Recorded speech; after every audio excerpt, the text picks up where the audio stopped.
بسم اللہ الرحمن الرحیم۔ السلام علیکم۔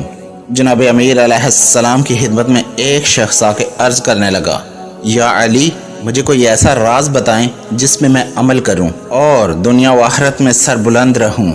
بس جیسے ہی یہ پوچھا گیا تو جناب امیر علیہ السلام نے فرمایا، اے شخص، میں نے اللہ پاک کے پیارے رسول سے سنا کہ جو انسان دنیا و آخرت میں سربلند رہنا چاہتا ہے وہ اپنے آپ کو تکبر سے پاک رکھے، کیونکہ جو انسان تکبر کرتا ہے اللہ پاک اس انسان کو دنیا و آخرت میں رسوا کرتا ہے۔ انسان کے لیے بہتر یہ ہے کہ وہ اپنے آپ کو حقیر سمجھے، اپنی حامیوں پہ غور و فکر کرے، کیونکہ جب انسان اپنے آپ کو خم کرتا ہے تو اللہ پاک اس انسان کے دماغ پہ اپنا نور برساتا ہے، اور یوں وہ اس طرح زندگی میں صحیح فیصلے کرتا ہے، اپنی حامیوں کو دور کرتا جاتا ہے۔